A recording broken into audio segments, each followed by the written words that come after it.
नमस्कार दोस्तों, स्वागत है आपका अपना ही यूट्यूब चैनल टुडे एग्जाम पर। दोस्तों, जैसा कि उत्तर प्रदेश पुलिस कांस्टेबल के लिए जो जीके जीएस की सीरीज चलाई जा रही है, जिसमें टोटल 25 वीडियो आने वाली है। इन 25 में से आप 11वीं वीडियो को वॉच कर रहे हैं। इससे पहले हमने आपको 10 वीडियो प्रोवाइड करा दिया है तथा जो बच्चे पीडीएफ ग्रुप में हैं उनको पीडीएफ भी दे दिया गया है। आशा करते हैं कि आप देखे समझे होंगे। देखिए दोस्तों, इस चैनल पर जो भी कंटेंट मैं आपको प्रोवाइड कराता हूँ जरूर से जरूर अटेंड किया कीजिए, क्योंकि ऐसा है कि जो कंटेंट मैं किसी भी क्लास में कल पढ़ा दूंगा शायद उसे रिपीट ना करूंगा, क्योंकि मुझे लगता है ये तो मैं हाल में ही पढ़ाया हूँ। इसीलिए अगर आप मेरी पूरी फ़ायदा उठाना चाहते हैं तो कंटेंट को पूरा वॉच कीजिए, है ना। इसको आपको जो फ़ायदा है ये एग्जाम हॉल में समझ में आई होगी। अगर आपने पास्ट में हमसे जुड़ के कोई एग्जाम दिया होगा तो आपको ये फ़ायदा पता होगा। चलिए शुरू करते हैं आज का ये वीडियो पहले प्रश्नों के साथ, है ना। बहुत सारे बच्चे बोलते हैं स्पीड थोड़ा सा कम कीजिए। देखिए, मैं आपकी भी टाइम की और अपनी भी टाइम की पूरी जो है मैंने वैल्यू समझता हूँ, है ना। तो मेरे पास तो बिल्कुल ही नहीं होते। मैं आपको बता रहा हूँ कि नौकरी करना, घर चलाना और आपको पढ़ाना भी, उसमें टाइम निकाल के वो भी घर से दूर रह के, ये बहुत बड़ी बात हो जाती है मेरे लिए। फिर भी, है ना, मैं इस चीज़ को नहीं छोड़ सकता, मेरी आदत सी हो गई है, ठीक है। तो मैं थोड़ा सा कम करने की कोशिश करूंगा और आप लोग भी थोड़ा सा तो क्षमता बढ़ाओ यार, है ना। ग्रेजुएशन करके आप लोग तैयारी कर रहे हो, है ना। पहला हमारा, प्रमुख हड़प्पा कालीन स्थल तथा उनके किनारे अवस्थित नदियां में कौन सा सही है, या फिर ऐसा कौन सा, मतलब किसका मैच सही किया गया है। मोहनजोदारो रावी नदी के किनारे है क्या? बिल्कुल नहीं है, ये तो सिंधु नदी के किनारे है। हड़प्पा साबरमती नदी के किनारे है क्या? ये तो बिल्कुल नहीं है, ये तो आपका जो है हड़प्पा रावी नदी के किनारे है। सुरकोतदा दस्क नदी के किनारे है, एकदम है सुरकोतदा दस्क नदी के किनारे। और रंगपुर जो है ये लोथल नदी के किनारे है, जी नहीं। रंगपुर आपका घग्गर नदी के किनारे है, लोथल नदी के किनारे तो आपका कौन सा है भैया, है ना, लोथल जगह है, लोथल जगह है, नदी तो है ही नहीं, ठीक है भाई। तो ये जो है आपका ऑप्शन नंबर सी यहाँ पे राइट आंसर होता है। देखिए, मोहनजोदड़ो और सुरकोतदा और हड़प्पा ये सब तीनों स्थल जो है ये पाक के अंदर है, पाकिस्तान के अंदर है। ये रंगपुर जो है ये हमारे इंडिया के अंदर है, ठीक है भाई। तो ये चारों ऑप्शन की व्याख्या हो गए। अब हम आते हैं एक्स्ट्रा फैक्ट की तरफ बढ़ते हैं। जैसा कि आप जानते हैं, मैं हर एक प्रश्न को एक्स्ट्रा फैक्ट के साथ बताऊंगा, और जो प्रश्न एक बार आपको जो है अवगत करा दिया किसी भी प्रश्न से, तो उसके टॉपिक से कोई भी क्वेश्चन आएगा तो जनरली आप बना डालोगे, अगर आपने मेरा क्लास अच्छे से सुन लिया है और पीडीएफ के साथ रिवीजन करके याद रख पाए हैं तो, ठीक है भाई। देखिए, हड़प्पा सभ्यता को क्या कहा जाता है? आद्य ऐतिहासिक तथा कांस्य युगीन सभ्यता कहा जाता है। ये दोनों ही नाम, हड़प्पा सभ्यता, है ना, सिंधु घाटी की सभ्यता, ये चारों नाम आप इसी सभ्यता को कहेंगे, ठीक है। इसके अलावा यह एक सुनियोजित शहरी सभ्यता थी। ये ग्रामीण सभ्यता जो है आपका, वैदिक सभ्यता जो हुआ करता था ये आपका ग्रामीण सभ्यता हुआ करता था, और जो हड़प्पा सभ्यता हुआ ये आपका कौन सा भैया, शहरी सभ्यता है। मकान जो है पके हुए ईंट के बने हुआ करता था उस समय में, आप अंदाजा लगा सकते हैं। इनके अलावा वाटर निकासी के लिए ड्रेनेज की जो है व्यवस्था हुआ करती थी। जैसे आजकल आप शहर में देखते हैं, गांव में तो ये फिलहाल होता ही नहीं, क्योंकि गांव में बहुत सारी जगह खाली होता है, खुद ही वाटर निकल जाता है। लेकिन शहर में जो घर से जो वाटर निकलता है अनेकों रूपों में, तो उनके लिए ड्रेनेज की फैसिलिटी की जाती है, डक्ट बनाए जाते हैं। तो ये हड़प्पा सभ्यता में आपको देखने को मिलेगी। इसके अलावा जो हड़प्पा सभ्यता है इसमें शवों को जो है ना, शवों मतलब जो लाश होते हैं उनको जलाने और दफनाने दोनों की जो व्यवस्था है प्रचलित थी। इनके अलावा हड़प्पा में खेल के मैदान का साक्ष्य भी पाया गया है। कहाँ पे पाया गया है? धौलागिरी में। इसके अलावा जो लिपि था वो कैसा था भाई? भाव चित्रात्मक था या फिर चित्रात्मक था, जिसे अब तक पढ़ा नहीं गया है, अपठनीय है। इनके अलावा प्रमुख व्यवसाय में आएंगे तो कृषि और पशुपालन, हाँ, लेकिन व्यापार भी प्रचलित थे, तो ये ध्यान रखेंगे। इनके अलावा इस सभ्यता का अंत कैसे हुआ? तो माना जाता है कि प्राकृतिक कारणों से हुआ, जिसमें बाढ़ सबसे मेजर कॉज माना जाता है। हालांकि इसके बारे में ऑथेंटिक जानकारी कहीं भी नहीं है कि इसका अंत कैसे हुआ इतने बड़े विशाल सभ्यता का, ठीक है मेरे भाई। तो ये ध्यान रखेंगे, फिर भी आप बाढ़ या प्राकृतिक आपदा जहन में रखेंगे। इसके अलावा इस जो आपका ये हड़प्पा कालीन सभ्यता है, अगर उनके सभी स्थलों को एक मैप पे देखा जाए तो लगभग कैसा बनता है? तो इस प्रकार से बनता है, त्रिभुजाकार टाइप से बनता है, तो इसका त्रिभुजाकार आंसर होगा, है ना। इनके अलावा हड़प्पा सभ्यता की खोज जो है, अब आता है बात यहाँ से स्टार्ट होता है, ये तो इंट्रोडक्शन था। तो सर जॉन मार्शल के निर्देशन में, ठीक है, दयाराम साहनी के द्वारा 1921 में सबसे पहले हड़प्पा नामक शहर की खोज की, और इसी शहर के नाम पे जो है इस सभ्यता का नाम हड़प्पा रख दिया। नहीं तो ऐसे सिंधु घाटी की सभ्यता कहते हैं, और अभी आपने देखा कि कांसा की प्रयोग ज्यादातर होने से कांस्य युगीन सभ्यता भी कहते हैं, और इसे आद्य ऐतिहासिक सभ्यता भी कहते हैं। तो ये सब हो गया। तो ये जो हड़प्पा है ये रावी नदी के किनारे है। हड़प्पा सभ्यता का जो सामान्य काल है या फिर सबसे ऑथेंटिक समय माना गया है, ये आपका 2350 से 1750 ईसा पूर्व तक माना गया है। लुसेंट वगैरह किताब में 1500 से 2500 लिखता है, लेकिन ये एनसीईआरटी के अकॉर्डिंग मैं आपको ये पढ़ा रहा हूँ, तो ये वाला आप जरूर जहन में रखें। इनके अलावा मोहनजोदारो हड़प्पा कालीन सबसे विस्तृत स्थल थी मोहनजोदारो, जो सिंधु नदी के किनारे स्थित थी। इसे मृतकों का टीला भी कहा जाता था। यहाँ से प्राप्त जो मोहर हुए थे, जिसके आजू बाजू में 5 जानवर को बैठाया गया था, तो ये 5 जानवर में क्या था और क्या नहीं था, इसकी व्याख्या मैं 1 बार नहीं 2 बार नहीं 5 बार कर दिया हूँ, क्योंकि राज्य के एग्जाम में इस क्वेश्चन को जो है बहुधा पूछे जाते हैं भाई, कि जो है सिंधु घाटी के सभ्यता मोहनजोदड़ो से प्राप्त मोहरों में निम्नलिखित में से किस जानवर की अंकन नहीं मिलती है। ठीक है मेरे भाई, तो 5 याद रहेगा, तो छठा एक रहेगा कोई दूसरा, तो आप बता दोगे कि भाई ये नहीं था। ठीक है, तो उसमें गाय नहीं था, जनरली गाय दिया जाता है ना। तो ये 5 जानवर थे। इनके अलावा विशाल अन्नागार, ये भी आपका मोहनजोदड़ो से प्राप्त हुआ था। कांसे की नर्तकी, नर्तकी मतलब डांसर है ना, तो ये भी मोहनजोदड़ो से। सूती वस्त्र के प्रमाण कहाँ मिलते हैं? मोहनजोदड़ो से मिलते हैं। एक क्वेश्चन आप कई बार एसएससी में अटेंड किए होंगे। देखिए क्वेश्चन बच्चे ठीक से नहीं पढ़ते हैं, इसीलिए गलती करके आ जाते हैं।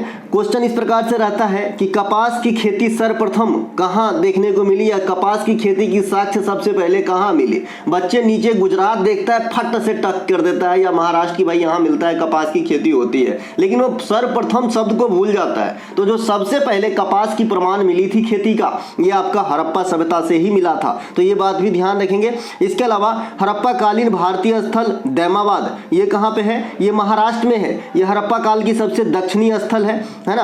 आलमगीरपुर, ये उत्तर प्रदेश में है, जो हड़प्पा काल की सबसे पूर्वी स्थल है। इसके अलावा मेरठ में है ये आलमगीरपुर, तो ध्यान रखेंगे। रंगपुर, यह भारत के गुजरात प्रांत के काठियावाड़ी इलाके में है। इसके अलावा लोथल, यह गुजरात में अहमदाबाद के समीप है, और ये आपका भोगवा या फिर साबरमती की सहायक नदी के किनारे स्थित है। धौलावीरा, ये कच्छ के खाड़ी के पास स्थित है। इसके अलावा कालीबंगा, ये राजस्थान में स्थित है। रोपर पंजाब में स्थित है। तो ये सभी के सभी इंपोर्टेंट आपके हड़प्पा कालीन स्थल का नाम बताया हूं। एक और छूट रहा है जो इंपोर्टेंट है, मांडा, ये आपका जम्मू कश्मीर में हड़प्पा कालीन स्थल है मांडा। ठीक है, तो इन्हें भी ध्यान रखेंगे। ये हड़प्पा काल की सबसे उत्तरी पॉइंट था, है ना भैया। इनके अलावा धौलावीरा एकमात्र हड़प्पा कालीन ऐसा साइट हुआ जो 3 भागों में विभक्त किए गए थे। जनरली क्या होता था कि सभी हड़प्पा कालीन स्थल को जो है 2 भागों में विभक्त किया गया था, लेकिन धौलावीरा को 3 भागों में विभक्त किया गया था। इसीलिए इसे विशेष बनाता है एग्जाम के लिहाज से। और आपके एग्जाम में कई दफा ये क्वेश्चन पूछा गया है कि कौन से हड़प्पा कालीन स्थल को 3 भागों में विभाजित किया गया था, तो ऑप्शन होता है आपका जी धौलावीरा। धौलावीरा को 2021 में रंगप्पा मंदिर के साथ 40वें यूनेस्को साइट के रूप में चिन्हित किया गया था। अभी हमारे यूनेस्को साइट में कितने स्थल हो गए हैं भारत के? तो 42 हो गए हैं। 2 जो आया है आपका, एक तो जी आपका आया है शांति निकेतन। कौन सा आया है? शांति निकेतन। और आपका एक जो आया है होयसल का मंदिर समूह, तो ये आपका शांति निकेतन जी 41वां, और होयसल के मंदिर समूह हो गए जी 42वां। तो 42 साइट है हमारे अभी यूनेस्को के अंदर। यूनेस्को की स्थापना की बात करते हैं 1945 में होता है। वर्तमान में इनके जो अध्यक्ष हैं आंद्रे ओजोलो हैं, और इसकी मुख्यालय कहाँ पे है? पेरिस, फ्रांस के अंदर स्थित है। यूनेस्को ने अभी जो है गरबा नृत्य को मान्यता दिया है ना। यूनेस्को जो है गरबा नृत्य को मान्यता दिया है, ध्यान रखेंगे। ग्वालियर को संगीत नगरी बताया है, संगीत का शहर बताया है ग्वालियर को, है ना। और बनारस को भी संगीत नगरी 2015 में बताए थे इन्होंने। तो ये सब ध्यान रखेंगे, यूनेस्को के बारे में थोड़ा बहुत तो जानकारी रखने होगी। ज़्यादा देखिए एग्जाम देने जा रहे हैं। और देखिए मैं ये नहीं कहता कि ज़िंदगी जीने का एकमात्र आधार सरकारी नौकरी ही है ना। मैं जहाँ तक समझता हूँ, मैं इस पेशे से जुड़ा हुआ हूँ, तो ज़िंदगी में सिर्फ सरकारी नौकरी ही नहीं है कि लोग जो है जी सकता है, कमा खा सकता है, ऐसी बात नहीं है। इससे ज़्यादा पैसा लोग अदर सेक्टर में कमाते हैं। लेकिन अगर आप इंडिया में एक मनोभावना देखें लोगों को समाज में, तो एक लड़का जो 1 लाख रुपया महीना कहीं कमा रहा है प्राइवेट सेक्टर में, और एक लड़का जो 50,000 तक ही कमा रहा है लेकिन ये गवर्नमेंट सेक्टर में है, तो इसके देखने की नज़रिया और इनकी देखने की नज़रिया में बहुत फ़र्क होता है, बहुत ज़्यादा फ़र्क होता है। और इस बात को मैं काफ़ी बार फील भी करता हूँ गांव में जाके, क्योंकि बहुत ज़्यादा ऐसे लोग हैं कि हमसे बहुत ज़्यादा कमाते हैं, लेकिन फिर भी है ना। आप समझ रहे हैं मैं क्या कहना चाहता हूँ? तो अगर आप ये इज्जत, ये पैसे ही सब कुछ नहीं होते दादा, ये इज्जत वगैरह लेना चाहते हैं तो मेहनत तो करना होगा दादा, ठीक है। इसके अलावा हड़प्पा निवासी सर्वप्रथम तांबा का प्रयोग किया था, है ना। कपास की खेती की साक्ष्य सबसे पहले हड़प्पा काल से ही मिला था, ये बता दिया है। अब एक क्वेश्चन आपसे एसएससी सीपीओ ने किया था 2019 में मेरे ख्याल से। देखिए एग्जैक्ट जो बोलता हूँ, कोई झूठ नहीं बोलता हूँ, बस ये इसमें डिफरेंस हो सकता है, क्योंकि मैं कोई भी ऐसा एग्जाम नहीं होता जिससे मैं पेपर नहीं देखना चाहता कि क्या पूछा था, ठीक है मेरे भाई। तो ये जो है आपका गुलाबी और लाल रंग के उसके जो है कंठ रंगे होते थे। हड़प्पा कालीन के जो बर्तन होते थे ना, मैं बर्तन बना लूंगा आराम से, देखिए इस प्रकार से होता है बर्तन, है ना। तो इनके जो ये कंठ रंगे वो होते थे, तो ये लाल और गुलाबी रंग के होते थे। मृद भांड कहा जाता था, क्योंकि मृद माने मिट्टी और भांड मतलब ये बर्तन को कहते थे उस समय, आज भी कहते हैं, है ना। इसमें हड़प्पा काल में जो है दास प्रथा प्रचलन में था। इसके अलावा पासा लोग मनोरंजन के लिए खेलते थे और शिकार भी लोग मनोरंजन के लिए भी करते थे। तो ये सब ध्यान रखेंगे। हड़प्पा कालीन की जो है थोड़ी बहुत बात हो गई है, आप हमारे सामने सुने हैं, ठीक है भैया। इसके अलावा तीसरा विश्व हिंदू सम्मेलन। अच्छा एक चीज और ध्यान रखिएगा, एक क्वेश्चन पूछा जाता है कि भारतीय पुरातत्व का पिता किसे कहा जाता है।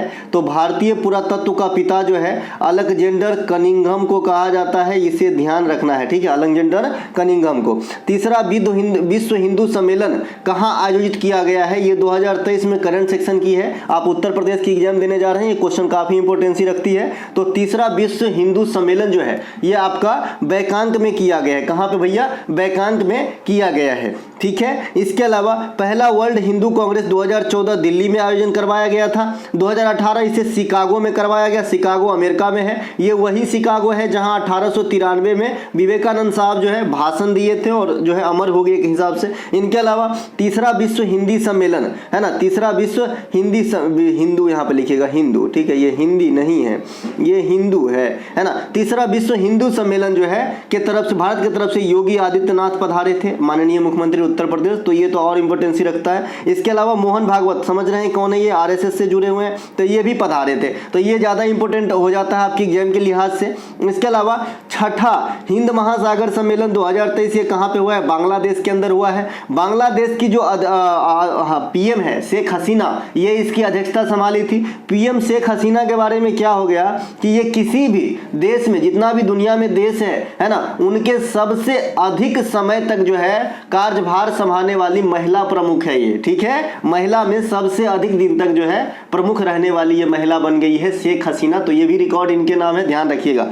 इनके अलावा 15वां ब्रिक्स सम्मेलन 2023 ये आपका अफ्रीका में हुआ, है ना। 24 में जो कहाँ होगा, यानी इस बार 16वां, तो ये आपका रसिया के अंदर होगा जी। इसके अलावा ना G20 का बैठक 2023 में कहाँ पे हुआ है, दिल्ली के अंदर, है ना। एमटीएस का एग्जाम चल रहा था उस समय। 2024 में G20 का बैठक ब्राजील में प्रस्तावित है। देखिए ये जो ब्रिक्स का सम्मेलन है ना, ये भी ब्राजील में ही होना चाहिए, क्योंकि ये भी सीक्वेंस वाइज होता है ना। तो जैसे BRICS,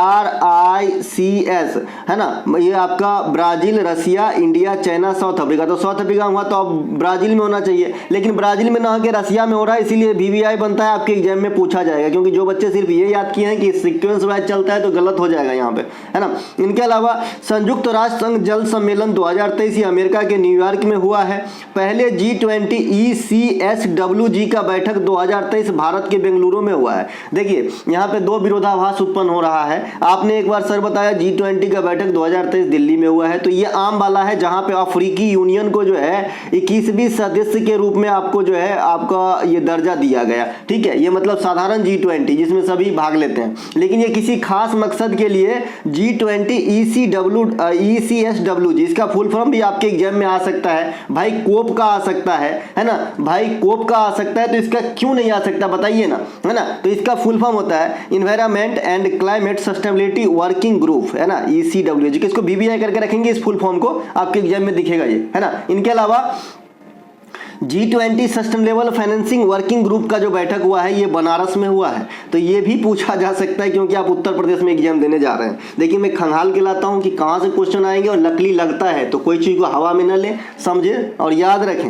है ना। तो ये G20 की तीन आपको जो मैं प्रेस किया, तीन तरीके का, एक आम वाला जो आपका दिल्ली में होगा, एक आपका ECSWG वाला जो आपका बेंगलुरु में होगा, और एक आपका G20 का सस्टेनेबल फाइनेंसिंग वर्किंग ग्रुप की बैठक ये आपका बनारस में होगा, ठीक है मेरे भाई।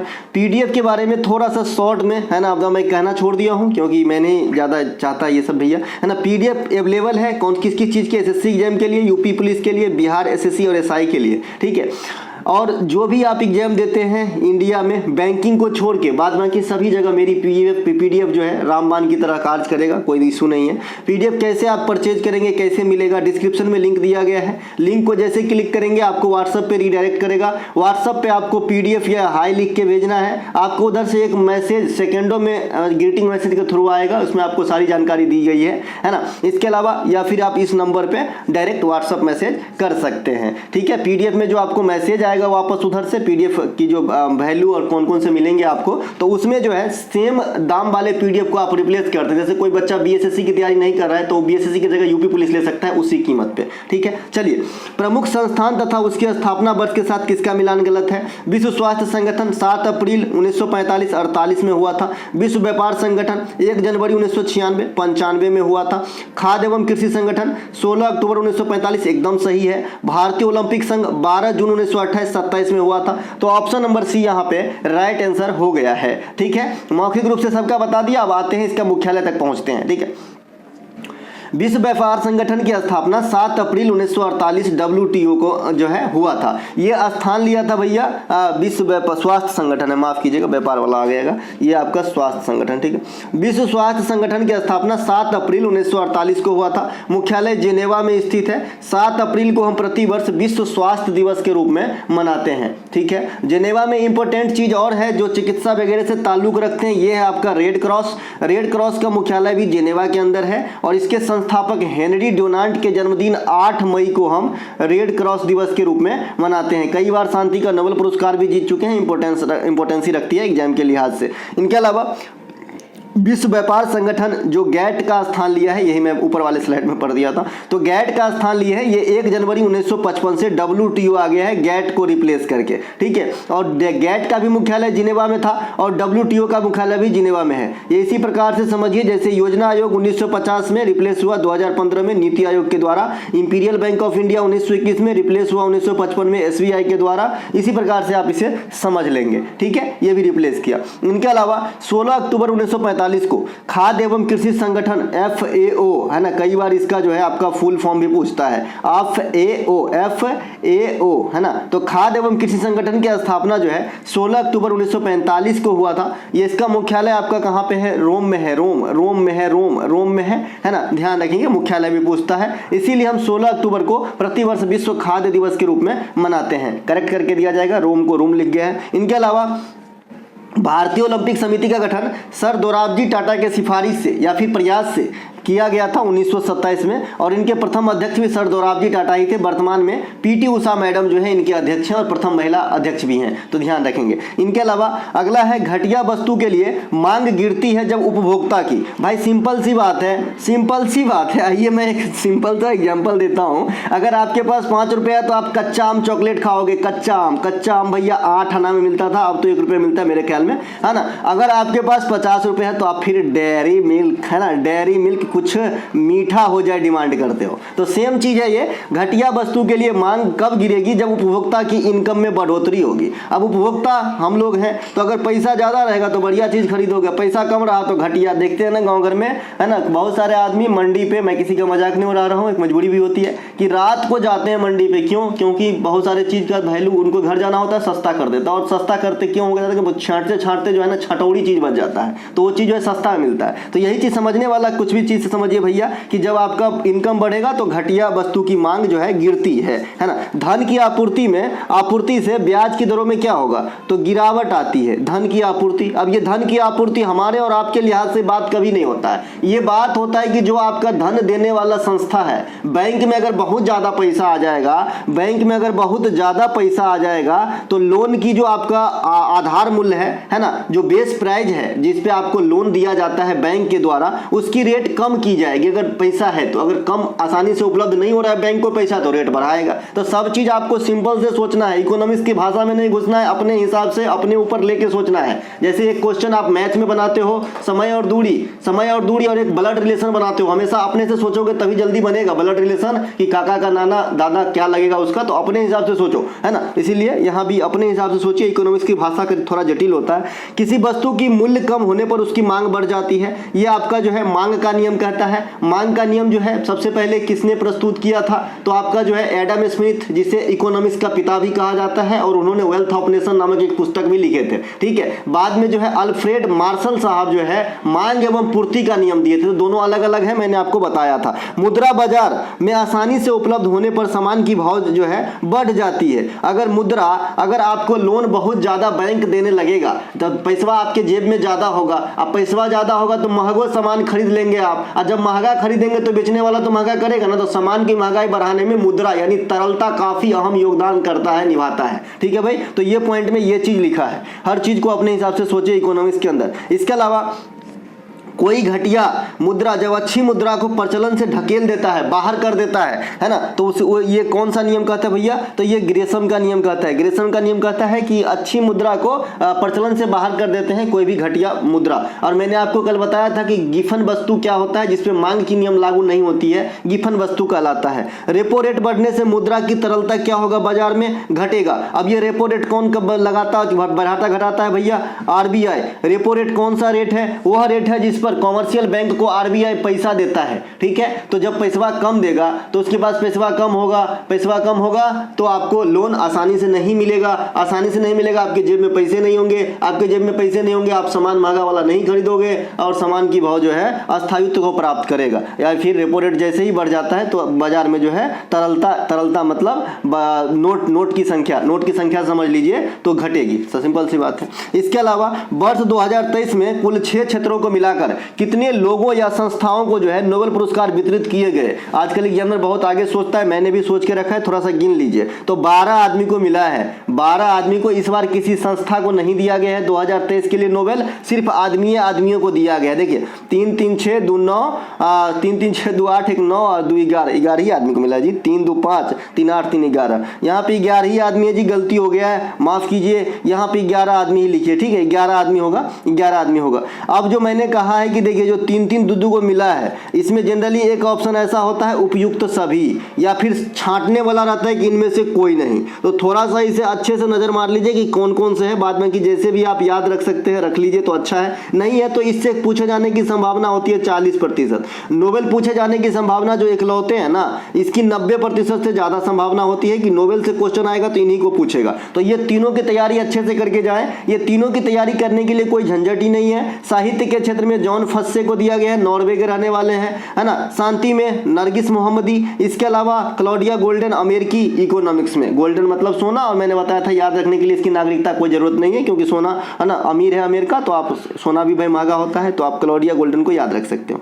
वर्ष 2023 के लिए इकोनॉमिक्स में क्लॉडिया गोल्डन को अवार्ड दिया गया, ये अमेरिकी नागरिक हैं। शांति के नोबेल पुरस्कार विजेता नरगिस मोहम्मदी ईरान के हैं। इसके अलावा साहित्य के क्षेत्र में 2023 जॉन फस्से नॉर्वे के हैं। इनके अलावा नोबेल एक साल में मैक्सिमम एक सेक्टर में 3 आदमी को ही दिया जा सकता है, सेम भारत रत्न जैसा। भारत रत्न भी एक साल के अंदर 3 आदमी को ही दिया जा सकता है। अभी जो भारत रत्न मिला है लेटेस्ट वाला, ये कर्पूरी ठाकुर को दिया गया है। इसके अलावा नोबेल की शुरुआत नोबेल फाउंडेशन के द्वारा, है ना, 1901 ईस्वी में करा गया था। 1901 ईस्वी में असम में तेल क्षेत्र का खोज हुआ था। बताइएगा उसका नाम क्या है, कल भी बात किए हैं हमने। और ये भी बताया था कि प्राकृतिक गैस इस समय सबसे ज्यादा कौन से देश में प्रोड्यूस होता है, तो रूस के अंदर होता है और भारत में असम के अंदर होता है। ठीक है, तो 1901 में कौन सा तेल क्षेत्र असम में खोला गया था, उसका नाम आपको जो है बताना है। इसके अलावा 5 क्षेत्र में जो है आपका 1901 में स्टार्ट हो गया, और इकोनॉमिक्स में 1968-69 में जो है नोबेल स्टार्ट हुआ था। इकोनॉमिक्स में आपसे पूछता है कि नोबेल कौन देता है, तो आप कहेंगे स्वीडन के केंद्रीय बैंक देता है या स्वीडन का सेंट्रल बैंक देता है। स्वीडन का सेंट्रल बैंक देता है। सेंट्रल मतलब केंद्रीय बैंक, जैसे अपना आरबीआई है तो स्वीडन का जो बैंक है उनका केंद्रीय, उसके द्वारा दिया जाता है। नोबेल पुरस्कार किसके नाम पे दिया जाता है, अल्फ्रेड नोबेल के नाम पे दिया जाता है, जो डायनामाइट के आविष्कारक हुआ करते थे। डायनामाइट जो है एक प्रकार के विस्फोटी चीज है ना। इनके अलावा भारत में जिसे नोबेल मिला उसके बारे में थोड़ा सा देख लेते हैं। तो सबसे पहले रविन्द्रनाथ टैगोर साहब को 1913 में साहित्य में गीतांजलि के लिए मिला था।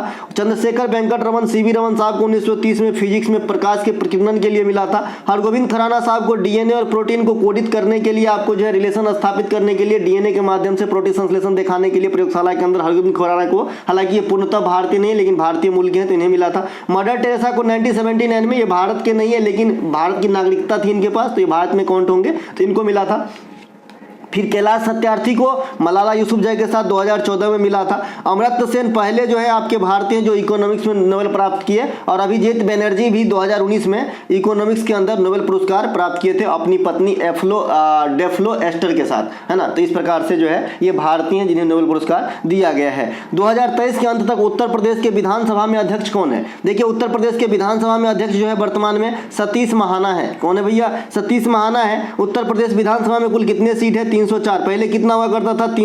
404 हुआ करता था, लेकिन जो 104वां संविधान संशोधन आपका एप्लीकेबल हुआ, जो एंग्लो इंडियन वाली फैसिलिटी को समाप्त किया, तो ये सभी राज्यों पे इफेक्ट हुआ। तो राज्य में राज्यपाल एक जो है एक एंग्लो इंडियन की नियुक्ति आर्टिकल 333 के अनुसार करते थे, तो ये वाली सिस्टम खत्म हो गया। तो अब जो है उत्तर प्रदेश में 403 सीट बच गई है। इसके अलावा उत्तर प्रदेश के विधान परिषद में 100 सदस्य, ये बहुत अच्छा याद करने के लिए। इनके अलावा उत्तर प्रदेश की संसद में सबसे अधिक जो है आपका सांसद को सिलेक्ट करके भेजते हैं, 80 को लोकसभा में और 31 को जो है राज्यसभा में, तो ये दोनों ध्यान रखेंगे। इनके अलावा उत्तर प्रदेश के विधानसभा में सदन के नेता कौन है वर्तमान में? तो योगी आदित्यनाथ है। योगी आदित्यनाथ है जो मुख्यमंत्री भी हैं इस समय उत्तर प्रदेश के लगातार दूसरे कार्यकाल के लिए। और विपक्ष के नेता कौन है अपना? अखिलेश यादव। कौन? अखिलेश यादव, सपा। इसके अलावा उत्तर प्रदेश विधानसभा में सबसे अधिक बार अध्यक्ष रहने का कारनामा किनके नाम है? आत्माराम गोविंद खेर और केसरीनाथ, ये दोनों जो है 3-3 बार सेवा दे चुके हैं। आप लोग मुझे बताइए कि लोकसभा में सबसे अधिक दिन तक अध्यक्षता किसने किया है, या फिर लोकसभा में अध्यक्ष के रूप में सबसे अधिक दिन तक सेवा किसने दिया है? तो इसका आंसर है जी बलराम जाखर, है ना। इसका नाम क्या है भाई? बलराम जाखर। बलराम जाखर जो है केंद्र में यानी लोकसभा में सबसे अधिक दिन तक सेवा दी है अध्यक्ष के रूप में। अभी कौन है? ओम बिरला साहब है। इनके अलावा उत्तर प्रदेश के वह विधानसभा के अध्यक्ष जो बाद में प्रदेश के मुख्यमंत्री बने, प्रदेश मतलब उत्तर प्रदेश, तो ये आपका बनारसी दास और श्रीपति मिश्रा, तो इन्हें भी ध्यान रखेंगे। अभी हमारे सुशासन बाबू उलटफेर कर रहे हैं, पता नहीं क्या करेंगे पलटू साहब। इसके अलावा निम्नलिखित में से कौन सा जो है प्रसिद्ध अंग्रेजी भाषा के लेखक नहीं है? ऑप्शन है चेतन भगत, रस्किन बॉन्ड, अनीता देसाई, इनमें से कोई नहीं। तो जो अंग्रेजी भाषा के लेखक नहीं है वो पूछा गया है। चेतन भगत साहब भी अंग्रेजी में लिखते हैं, रस्किन बॉन्ड भी अंग्रेजी में लिखते हैं, अनीता देसाई भी अंग्रेजी में लिखते हैं। तो ऑप्शन नंबर डी यहाँ पे राइट आंसर है। इनमें से कोई नहीं, ये सभी के सभी जो अंग्रेजी भाषा में लिखते हैं। ठीक है भाई, तो ये ध्यान आपको रखना है। इसके अलावा तो इसका आंसर ऑप्शन नंबर डी हो गया, क्योंकि जो ऑप्शन में है वो सभी के सभी अंग्रेजी में ही लिखते हैं। चेतन भगत इंग्लिश भाषा के प्रमुख लेखक हैं। इनके किताब की बात करेंगे तो बहुत ज़्यादा फेमस राइटर है, युवा पीढ़ी की काफ़ी पसंद की जाने वाली जो है ये राइटर भी है। इनके अलावा इसके पिक्चर के अधिकांश पिक्चर जो है फिल्म बना दिए जाते हैं, तो ये बात भी ध्यान रखेंगे इनके किताब के ऊपर। चेतन भगत जो है रिवोल्यूशन 2020 एक पुस्तक लिखे थे, 2 states 5 point someone, 3 mistake of my life, है ना, 1 night at the call centre, ये सभी के सभी पुस्तक जो है चेतन भगत साहब के हैं, ध्यान रखिएगा। इनके अलावा रस्किन बॉन्ड साहब की पुस्तकों में सबसे ज़्यादा जो पूछा जाता है द ब्लू अम्ब्रेला, नीली छतरी, the room on the roof, छत पर का कमरा, रोड टू मसूरी, तो ये सब रस्किन बॉन्ड साहब की पुस्तक है। अनीता देसाई जी की जो पुस्तक है fisting fasting, cry the peacock, voice in the city, ये सभी के सभी अनीता देसाई साहब की मैडम की पुस्तक है ना। इसके अलावा सलमान रश्दी की पुस्तक में the Ground Beneath Her Feet, है ना, Midnight Children, Satanic Verses, Victory City, Grimus, ये सब जो है आपके सलमान रश्दी जी की पुस्तक है। विक्रम सेठ की पुस्तक में सबसे ज़्यादा बार जो पूछे गए हैं ये सिर्फ यही पूछे गए हैं, a suitable boy, a suitable girl, ये विक्रम सेठ की है। एक है हमारा अनसुटेबल बॉय, अनसुटेबल बॉय, ठीक है, अनसुटेबल बॉय, ठीक है, ये आपका करण जौहर का पुस्तक है। ठीक है, तो ये ध्यान रखेंगे। इनके अलावा 2024 में अच्छा एक किरण देसाई की पुस्तक भी काफ़ी पूछे जाती है, काफ़ी बार पूछा जाता है, द इनहेरिटेंस ऑफ लॉस, ठीक है, तो ये किरण देसाई का है। इसके अलावा वर्ष 2024 के गणतंत्र दिवस पर कुल कितने पद्म अवार्ड की घोषणा की गई? कल हमने गणतंत्र दिवस पे आप लोगों से बात करने के लिए एक छोटा सा वीडियो लाया था, उसमें गणतंत्र दिवस से संबंधित जो भी फैक्ट है, कैसे प्रारूप समिति का गठन हुआ, कब अपना प्रारूप सौंपा, कब अंगीकार किया गया, कब लागू किया गया, इससे पहले जब तक संविधान नहीं था तो आज़ादी के बाद शासन व्यवस्था कहाँ से चलती थी, है ना, ये सभी के बारे में मैंने कल बता दिया था। लाहौरी गेट पे झंडा कौन फहराते हैं, कर्तव्य पथ पे झंडा कौन फहराते हैं, ये सभी बात कल हो गई थी, तो आप लोग एक बार देख लीजिएगा, क्योंकि मैं जैसा रीड कर पा रहा हूँ एक साल के अंदर गणतंत्र दिवस वाली यहाँ से भी क्वेश्चन काफ़ी बार पूछे गए हैं। तो ये हमारे जो 132 अवार्ड दिए गए हैं, पद्म अवार्ड 3 कैडर में, पद्म विभूषण, पद्म भूषण और पद्म श्री, भारत रत्न इन सैलाब से अलग रखा जाता है। इनके अलावा पद्म गणतंत्र दिवस 2024 75वीं गणतंत्र दिवस के अवसर पे कुल 132 अवार्ड बांटे गए, जिसमें आपका 5 पद्म विभूषण है। ये 5 पद्म विभूषण से सम्मानित होने वाले व्यक्ति का नाम मैं आपको कल बता दिया था, याद भी करवा दिया था, क्योंकि 3 जो है ये काफ़ी पॉपुलर है, जो आपको पहले से याद है। एक आपका पद्मा सुब्रमण्यम जो भरतनाट्यम करती है, बैजंती माला एक्ट्रेस के साथ भरतनाट्यम, और चिरंजीवी साउथ के एक्टर हैं। तो ये तीनों तो आपको याद ही हो जाएगा। एक बिंदेश्वर पाठक हैं जो बिहार के हैं, इनको मिला है। और एक बच गए, तो इससे पहले जो हमारे उपराष्ट्रपति साहब थे एम वेंकैया नायडू साहब, उनको मिला है। तो ये 5 कैरेक्टर को जरूर याद रखें। 17 पद्म भूषण दिए गए हैं, है ना। इसके अलावा 110 पद्म श्री दिया गया है। तो इस प्रकार से 17 5 22 110 132 कैरेक्टर को जो है इस बार पद्म अवार्ड दिया गया है। इसके अलावा यही चीज मैं बताया, यहाँ पे ये 5 पद्म विभूषण से सम्मानित पर्सन का नाम लिखा गया है। गणतंत्र दिवस 2024 में मुख्य अतिथि फ्रांस के राष्ट्रपति इमैनुअल मैक्रोन साहब पधारे थे कल, है ना। इसके अलावा 1950 के प्रथम गणतंत्र दिवस पे मुख्य अतिथि डॉक्टर सुकर्णो साहब थे। ऐसा 2 बार मौका आया जब गणतंत्र दिवस के अवसर पे हम किसी भी मतलब अतिथि को आमंत्रण नहीं भेजे। ये 2 वर्ष कौन सा है, 1952 और 1953। इन दोनों ईस्वी में किसी भी देश में आमंत्रण नहीं भेजा गया, तो इसी में मुख्य अतिथि आने का सवाल ही नहीं उठता। तो 2 बार यहाँ नहीं आया है। बाद में कि 2 बार आमंत्रण प्लान फिक्स होते हुए भी नहीं आए, ये है 2021 और 2022। इसमें तो कॉज था कोरोना, ठीक है भाई। तो 4 बार ऐसे मौका है, 1952, 53, 21, 22 कि इसमें जो है मुख्य अतिथि नहीं पधारे हैं, वरना सब में पधारे हैं। इनके अलावा 2023 में जो पधारे थे, ये मिस्र देश के राष्ट्रपति अब्दुल फतेह अल सीसी साहब जो है पधारे थे। पारंपरिक वाद्य यंत्र सरोद में कुल कितने तार होते हैं? अच्छा, एक क्वेश्चन यहाँ से और याद रखिए, हमेशा यही मैं बता देता हूँ। जो गणतंत्र दिवस पे है ना, वो राष्ट्रपति झंडा फहराते हैं, और जो स्वतंत्रता दिवस होता है उस पर प्रधानमंत्री साहब जो है लाल किला में ध्वजारोहण करते हैं। तो दोनों बात ध्यान रखेंगे। ये लाल किला की बात हो रही है, ये आपका जो है कर्तव्य पथ की बात हो रही है, जिसके राजपथ का नाम बदल के कर्तव्य पथ हो गया दिल्ली के अंदर। पारंपरिक वाद्य यंत्र सरोद में कुल कितने तार होते हैं? देखो, जो सरोद होते हैं ना, वो 17 से 25 तार के बीच में होता है। तो हो सकता है आपके ऑप्शन में 20 22 कुछ भी हो सकता है, तो कोई भी आंसर होगा। आपको ये स्लाइप याद रखना है, 17 से 25, है ना। इसके अलावा शहनाई में 7 गो छिद्र होता है उंगली वाला, तो ये बात भी आपको ध्यान रखना है। अब मैंने कल या परसों किसी एक वीडियो में बताया था, यहाँ से भी क्वेश्चन आता है कि जो मुंह से फूंक मार के बजाते हैं उसे हम शिशिर वाद्य यंत्र कहते हैं। तो इसमें बीन, तुरही, आपका बांसुरी, ये बेंजो भी होता है, ऐसे मुंह से बजाते थे, मेला में खरीदते थे हम लोग, छोटा वाला, है ना। तो ये सब जो है आपके शिशुर वाद्य यंत्र हो जाएंगे। जबकि आपका जो ठोक के बजाया जाता है वो घन वाद्य यंत्र है, और जो तार के माध्यम से, कंपन के माध्यम से बजाया जाता है उसे हम तत्व वाद्य यंत्र कहते हैं। तो आप अंदाजा लगा लेंगे जब भी पूछेगा तो, है ना। इसके अलावा कथक नृत्य के प्रमुख कलाकार सितारा देवी को भारत सरकार से एक पद्मश्री कब प्राप्त हुई? चूंकि ये उत्तर प्रदेश के नृत्य कथक से जुड़े हुए हैं, इसीलिए मैं इसको बता दूं। अभी जो ये पद्म अवार्ड मिला है उसमें से मैं 1-2 दिन मुझे टाइम दे दीजिए, मैं एक एक गुत्थी खोल के आपको बताऊंगा आर्ट एंड कल्चर में कि किसको कहां कहां मिला है, क्योंकि यहीं से क्वेश्चन बहुधा पूछे जाएंगे आने वाले एसएससी के एग्जाम में खास करके, ठीक है। इसके अलावा 1973 हो गया, ये राइट आंसर। सितारा देवी को जो है ना, आपको जो है भारत सरकार से पद्मश्री 1973 में दिया गया था। सितारा देवी को 1969 में संगीत नाटक अकादमी पुरस्कार से सम्मानित किया गया। 1995 में कालिदास सम्मान भी प्राप्त हुआ था आपको किसी सितारा देवी को, तो ये ध्यान रखेंगे। देखिए, कालिदास सम्मान, और मैंने आपको बताया है कि कालिदास सम्मान, और आपको मैंने एक बताया था भैया कौन सा, लता मंगेशकर सम्मान, ठीक है। कालिदास और लता मंगेशकर सम्मान। तो लता मंगेशकर सम्मान भी मध्य प्रदेश के सरकार देते हैं, ध्यान रखिएगा, और कालिदास भी मध्य प्रदेश के सरकार देते हैं, ठीक है। एक लता दीनानाथ मंगेशकर पुरस्कार वो अलग है,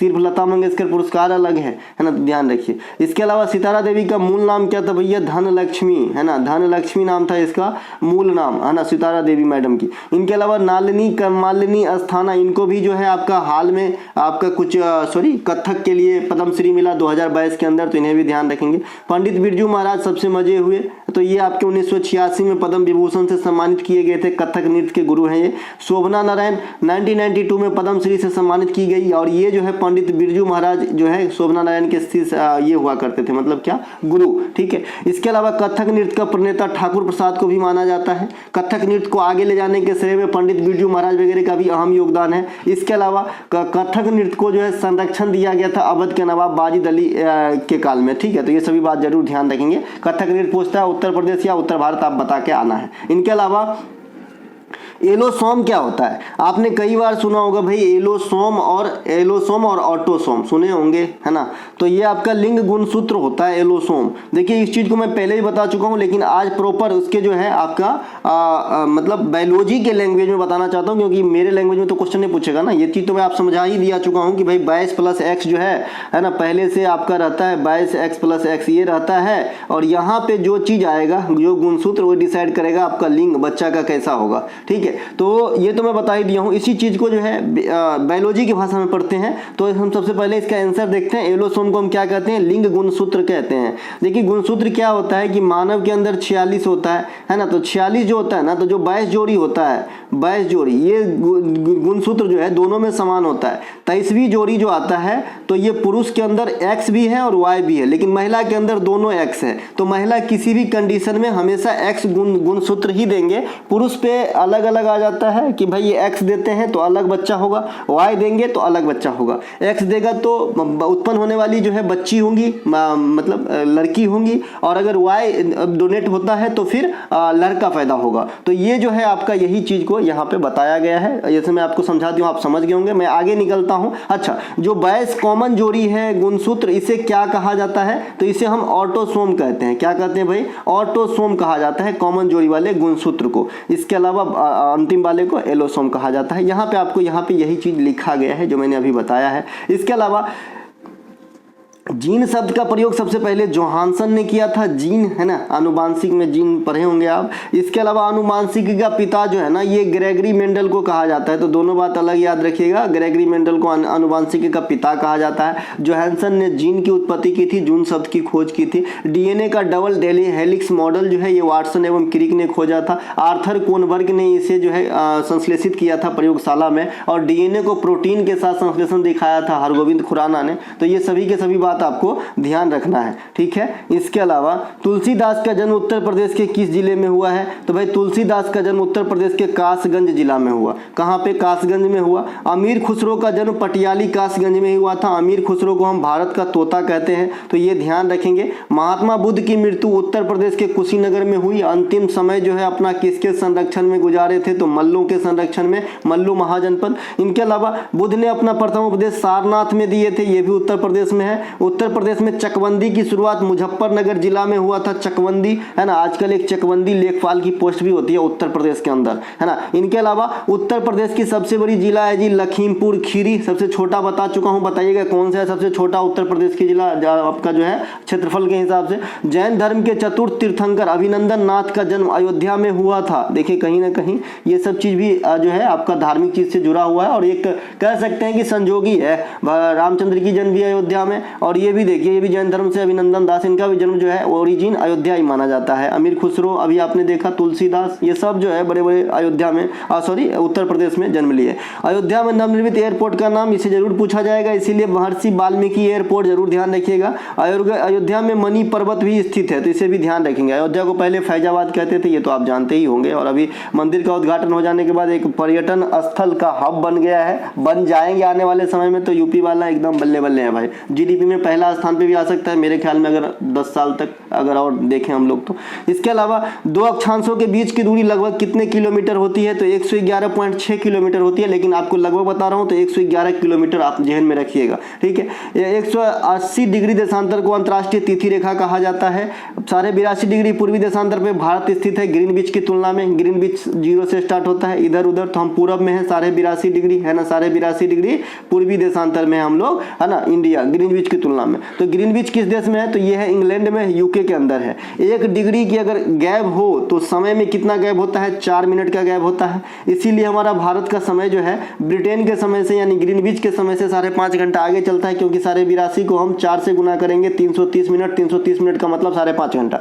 0 डिग्री को प्राइम मेरिडियन या मुख्य मध्याह्न रेखा कहा जाता है, तो ये बात भी ध्यान रखेंगे, है ना। इसके अलावा 23.5 डिग्री दक्षिणी अक्षांश को मकर रेखा कहा जाता है और 23.5 डिग्री उत्तरी अक्षांश को कर्क रेखा कहा जाता है। यही कर्क रेखा भारत के 8 राज्यों से होकर गुजरती है। जो भारत के 8 राज्य पश्चिम से पूर्व इस प्रकार है: गुजरात, राजस्थान, मध्य प्रदेश, छत्तीसगढ़, झारखंड, इसके बाद पश्चिम बंगाल और त्रिपुरा और मिजोरम सबसे लास्ट में। तो पहला गुजरात और अंतिम जगह कौन सा है ना, मिजोरम, पश्चिम से पूर्व की तरफ देखेंगे तो इसका जो है एक बार राज्य सरकार के एग्जाम में जो पीसीएस लेवल का एग्जाम था है ना, इसमें आपको पश्चिम से पूर्व क्रम पूछ दिया था और ये पहला दूसरा ना देके यहाँ से आपको एक अल्टरनेटिव मतलब मध्य प्रदेश को सिलेक्ट किया, फिर पश्चिम बंगाल को, फिर त्रिपुरा को, ऐसा सिलेक्ट किया। तो आपको कम से कम याद रहना चाहिए पूरा लाइन, तभी काम बन पाएगी ऐसे क्वेश्चनों में। इसके अलावा ग्रीनविच यूनाइटेड किंगडम में है। भारत की मानक समय उत्तर प्रदेश, मध्य प्रदेश, छत्तीसगढ़, उड़ीसा और आंध्र प्रदेश से होकर गुजरती है। तो ये वो 5 स्टेट है जहां से आपका मानक समय की जो है गुजरन होती है। इसके अलावा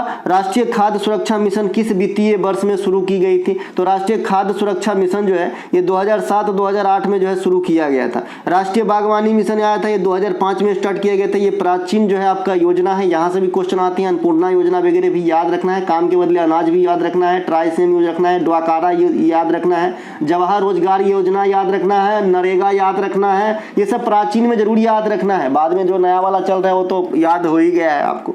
इसके अलावा राष्ट्रीय कृषि बीमा योजना 1999 में आया है। राष्ट्रीय किसान आयोग का गठन 2004 में किया गया था। पहला अध्यक्ष किसान आयोग के कौन थे भाई? सोमपाल शास्त्री। और अभी जो अयोध्या में राम मंदिर बने हैं सोमपुरा साहब उसके वास्तुकार है, तो ध्यान रखिएगा। और हेड क्वार्टर है राष्ट्रीय किसान आयोग के नई दिल्ली में। इसके अलावा अखिल भारतीय किसान सभा, ये भी उत्तर प्रदेश में गठन किया गया था। वो मतलब इंडिया के पूरे इंडिया स्तर पे 1936 में स्वामी सहजानंद के द्वारा, और इससे पहले 1929 में बिहार में जो है प्रांतीय किसान सभा का गठन किया गया था स्वामी सहजानंद के द्वारा ही। तो दोनों बात ध्यान रखेंगे, पहले भी बता चुका हूं। इसके अलावा किससे संबंधित मतलब किससे संबंधित आधुनिक योजना, अच्छा किसान से संबंधित है यहाँ पे भैया, ठीक है।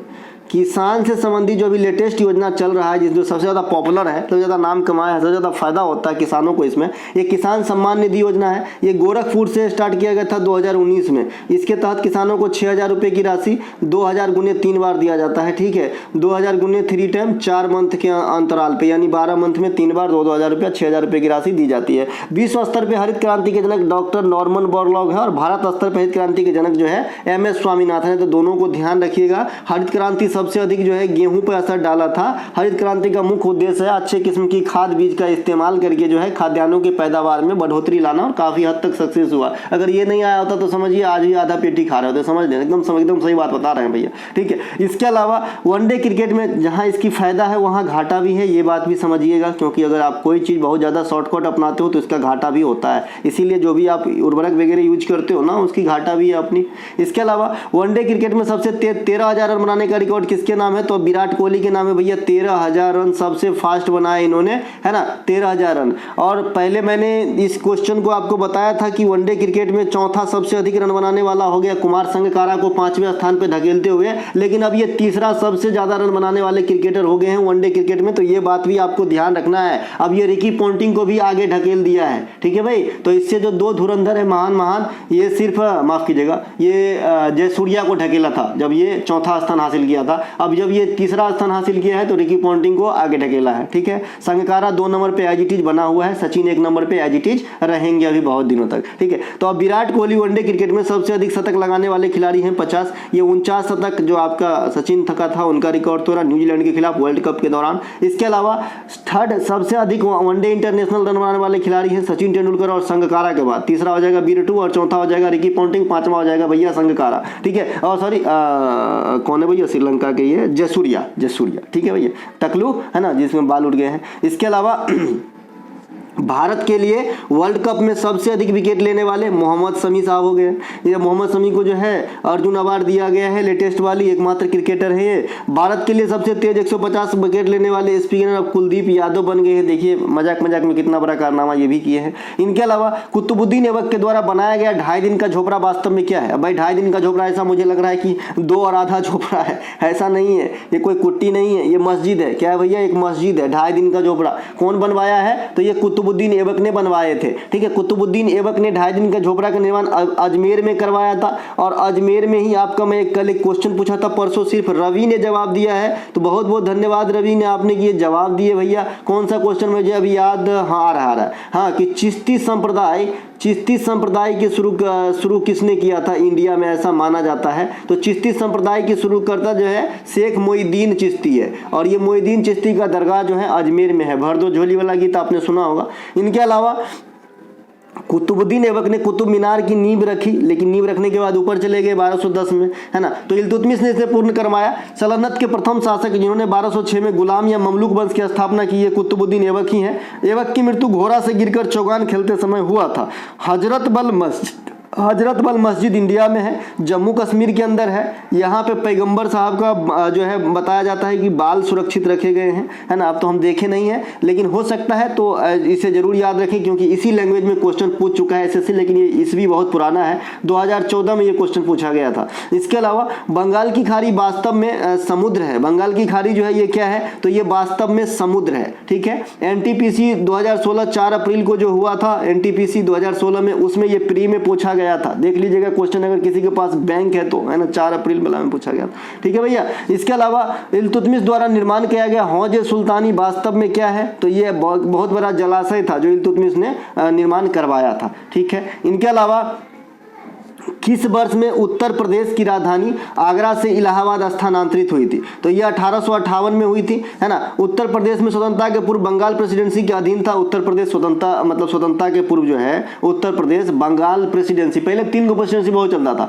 बंगाल, मद्रास और बॉम्बे प्रेसिडेंसी, जिसमें सबसे महत्वपूर्ण होता था आपका बंगाल या फिर कोलकाता प्रेसिडेंसी जिसको कहते थे। तो ये सबसे महत्वपूर्ण हुआ करता था, तो इसी के अधीन आपका उत्तर प्रदेश की व्यवस्था चलती थी, ठीक है। इसके अलावा उत्तर प्रदेश जो आज हम देख रहे हैं, ये आधुनिक स्वरूप में 24 जनवरी 1950 को आया था, ठीक है। इसके अलावा उत्तर प्रदेश को हम पहले नॉर्थ वेस्ट प्रोविंस के नाम से जानते थे। इससे पहले भी अलग अलग नाम से जाना जाता था, लेकिन जब ये रिलीज हुआ तो उसके में जो है नॉर्थ वेस्ट प्रोविंस कहलाते थे। यह वर्तमान राजधानी जो आपका लखनऊ बना है, इसे 1937 में बनाया गया था। तो ये सभी के सभी बात आपको ध्यान रखना है। इसके अलावा उत्तर प्रदेश क्षेत्रफल के हिसाब से देश का जो है चौथा सबसे बड़ा स्टेट है। 3 स्टेट कौन कौन सा होगा, तो राजस्थान, एमपी और महाराष्ट्र। इसके बाद चौथा स्थान अपना उत्तर प्रदेश, है ना, जनसंख्या में प्रथम स्थान रखते हैं। इसके अलावा निम्नलिखित में से कौन सा समिति पंचायत राज व्यवस्था से संबंधित है ना, तो ऑप्शन है संथानम समिति, राजा चिलैया, नरसिम्हा,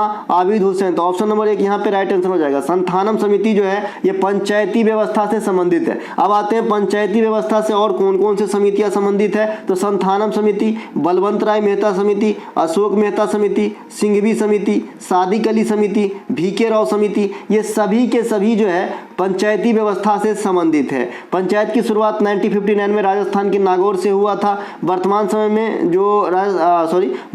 में राजस्थान पहले ऐसा स्टेट बन गया है जो पंचायत में अगर आपको एंट्री चाहिए तो आपके लिए न्यूनतम क्वालिफिकेशन चाहिए भैया। हालांकि 8वीं पास ही है, लेकिन कम से कम कुछ तो है। कहीं कहीं तो साइन भी नहीं करने आता है, मुखिया जी है तो फिर उसको मुखिया बनने के बाद साइन सिखाया जाता है, ठीक है ना। इसके अलावा पंचायत से संबंधित अनुच्छेद कौन कौन से भैया, तो एक तो 40 है आपका और एक आपका 243 है। तो 40 में फॉर्मली पंचायती के गठन की बात करी गई है डीपीएसपी में, लेकिन 243 में विस्तृत रूप से पंचायत, नगरपालिका और सहकारी समिति, इन तीनों के एक एक प्रावधान को दर्शाया गया है। तो ये दोनों पंचायत से संबंधित हो जाएंगे और 243 पंचायत के अलावा नगरपालिका और समितियां सहकारी समिति से भी संबंधित होंगे। पंचायत से संबंधित 11वीं अनुसूची है ना, 9वीं भाग, 73वां संविधान संशोधन 1992 है ना। लेकिन 73वां संविधान संशोधन अधिनियम जो है 1992 में आया था, 93 में 24 अप्रैल को लागू हुआ था, इसलिए 24 अप्रैल को हम प्रतिवर्ष पंचायती राज दिवस के रूप में मनाते हैं। 11वीं अनुसूची में पंचायत से संबंधित कितने विषय को शामिल किया गया है, तो 29 विषय को शामिल किया गया है ना। पंचायत के चुनाव कौन करवाते हैं, तो स्थानीय चुनाव आयोग करवाते हैं, यानी जिस राज्य में पंचायत है उस राज्य के जो चुनाव आयोग होंगे उसके द्वारा करवाया जाता है पंचायत और नगर पालिका का चुनाव। पंचायत में सदस्यता की न्यूनतम उम्र सीमा क्या होती है, 21 वर्ष होती है। एक एक बात ध्यान रखेंगे, है ना। इसके अलावा राजा चलैया समिति जो ऑप्शन में आप देखें, इसका संबंध है जी टैक्स से संबंधित है। इसके अलावा नरसिम्हा समिति का संबंध जो है ये बैंकिंग से संबंधित है। आबिद हुसैन समिति का संबंध सिडबी जो बैंक है जिसका मुख्यालय हेडक्वार्टर लखनऊ के अंदर है, लघु बैंक, तो उससे संबंधित है, इसी के अनुसार हुआ था गठन। शिवरामन समिति जो आप देख रहे हैं ये नाबार्ड के स्थापना इसी समिति के अनुसार हुआ था। हिल्टन यंग कमेटी जो आप देख रहे हैं आरबीआई की स्थापना 1935 में इसी के अनुसार किया गया था। तो ये सभी समितियां, इनके अलावा 16वें वित्त आयोग का गठन हो गया ना भैया, अरविंद पनगड़िया जी अध्यक्ष हैं, तो ये VVI कर लीजिएगा 16वें वित्त आयोग को अरविंद पनगड़िया जी को, है ना। अरविंद पनगड़िया बहुत ही फेमस कैरेक्टर हैं, पहला जो है उपाध्यक्ष रह चुके हैं नीति आयोग के जब गठन हुआ था 2015 में, और अभी वित्त आयोग के 16वें वित्त आयोग में अध्यक्ष हैं। राष्ट्रीय स्नातक संस्थान उत्तर प्रदेश में कहाँ स्थित है? राष्ट्रीय स्नातक संस्थान, है ना, तो ये कानपुर में है। मैंने उत्तर प्रदेश में एक चीज रीड किया है कि जो कॉलेज होता है ना, तो अधिकांश कॉलेज का नाम ऐसा रहता है इंटर कॉलेज, है ना, इंटर। अपने बिहार से में ऐसा नहीं रहता है, सीधे कॉलेज रहता है, क्योंकि उसमें इंटर ग्रेजुएशन जो भी होता हो। लेकिन यूपी में बहुत सारे कॉलेज मैंने देखा इंटर कॉलेज, डिग्री कॉलेज, ऐसा ऐसा नाम रहता है, ठीक है ना। फिर भी मैं यहाँ पे राष्ट्रीय स्नातक संस्थान उत्तर प्रदेश कहाँ पे है, तो ये कानपुर में है ना। इंडियन इंस्टीट्यूट ऑफ टेक्नोलॉजी तथा भारतीय दलहन अनुसंधान केंद्र ये कानपुर में स्थित है, तो इसे ध्यान रखेंगे। चर्म अनुसंधान केंद्र भी है। इनके अलावा Indian institute of sugarcane research, sugarcane मतलब गन्ना वाला, उत्तर प्रदेश कृषि अनुसंधान परिषद, राज्य आपदा प्रबंधन प्राधिकरण, biotechnological park of Uttar Pradesh, है ना, भारतीय बीज संस्थान, सभी लखनऊ में स्थित है। लखनऊ भैया राजधानी है, तो बहुत सारे चीज होंगे ही ऑब्वियसली। इसके अलावा लखनऊ में चिकनकारी के लिए ये क्वेश्चन ज़्यादा पूछा जाता है, लखनऊ किस लिए फेमस है? चिकनकारी। इसके अलावा चिकन खाने वाला नहीं भाई, ये कला है ना। इसके अलावा भारतीय हथकरघा प्रौद्योगिकी संस्थान, ये आपका चौका घाट बनारस में है। बीबी गिरी नेशनल लेबर इंस्टीट्यूट नोएडा में है। उत्तर प्रदेश की एकमात्र विस्तृत परमाणु केंद्र जो है नरोड़ा है, इसे भी ध्यान रखेंगे। जैसे कलपक्कम, है ना, आपने याद रखा है कलपक्कम, करुणकुलम, उसी प्रकार से नरोड़ा को हम उत्तर प्रदेश में जानते हैं। भारतीय पशु चिकित्सा अनुसंधान संस्थान इज्जत नगर बरेली में है, इन्हें भी ध्यान रखेंगे। अगला प्रश्न है कि किस IIT ने कैंसर पैदा करने वाले ट्यूमर का पता लगाने के लिए कम्युनिकेशन टूल जिसका नाम है GBM ड्राइवर का विकास किया है? देखिए ये जो कम्युनिकेशन टूल है ना, ये IIT मद्रास ने विकास किया है, जो आपके कैंसर में जो ट्यूमर होती है उसको पहले ही पता लगाएगा। इसके अलावा IIT मद्रास ने पिछले साल 2023 के अंदर एक घरेलू एंड्रॉयड भी विकसित किया था, लेकिन हालांकि इससे मोबाइल में चलते नहीं देखा यार, है ना। इसका नाम है भारोस, BHAROS, है ना, ये भारत से लिया गया और लास्ट में ऑपरेटिंग सिस्टम से OS फुल फॉर्म है ना। इनके अलावा IIT कानपुर में कमी केज ड्रोन जो होता है ना, ड्रोन आप समझ रहे हैं ना, उड़ उड़ के फोटो लेने वाला ड्रोन के कैमरा होता है, तो ये स्वदेशी संस्करण विकसित किया है IIT कानपुर ने। इसके अलावा IIT मद्रास ने तंजानिया के जंजीबार में अपना पहला अंतर्राष्ट्रीय परिसर स्थापित किया है, ये तो मैं पहले ही बता चुका हूँ। इसके अलावा सिकंदर और राजा पोरस के बीच किस युद्ध के किनारे जो है हाइडे स्पीच का युद्ध हुआ था? तो ये आपका वितस्ता को ही झेलम कहा जाता है। आधुनिक झेलम नदी प्राचीन काल में यानी ऋग्वैदिक काल में वितस्ता के नाम से जाना जाता था। सिकंदर और राजा पुरु या पोरस के बीच युद्ध हुआ इस नदी के किनारे। इसमें जो है पोरस की हार हुई, लेकिन पोरस की बहादुरी देखकर सिकंदर ने पोरस से दोस्ती कर लिया और बाद में एक साथ मिलकर जलपान किए। इसके अलावा हर्षवर्धन और पुलकेशिन द्वितीय के बीच नर्मदा के किनारे जो है 618 ईस्वी में युद्ध हुआ था। पुलकेशिन द्वितीय जो है शक शासक थे और हर्षवर्धन वर्धन से संबंधित है, तो आप जानते ही हैं। इसके अलावा प्रसिद्ध 10 राज युद्ध जो है ना, रावी नदी के किनारे या पुरुषनी नदी के किनारे हुआ था। इस युद्ध का वर्णन आपको जो है ऋग्वेद में भी मिलेगा और ये राजा सुदास और अन्य पार्टी के साथ जो है ये युद्ध हुआ था। ठीक है भाई, ध्यान रखेंगे। इनके अलावा निम्नलिखित में से प्रायद्वीपीय भारत की कौन सी प्रमुख नदी नहीं है?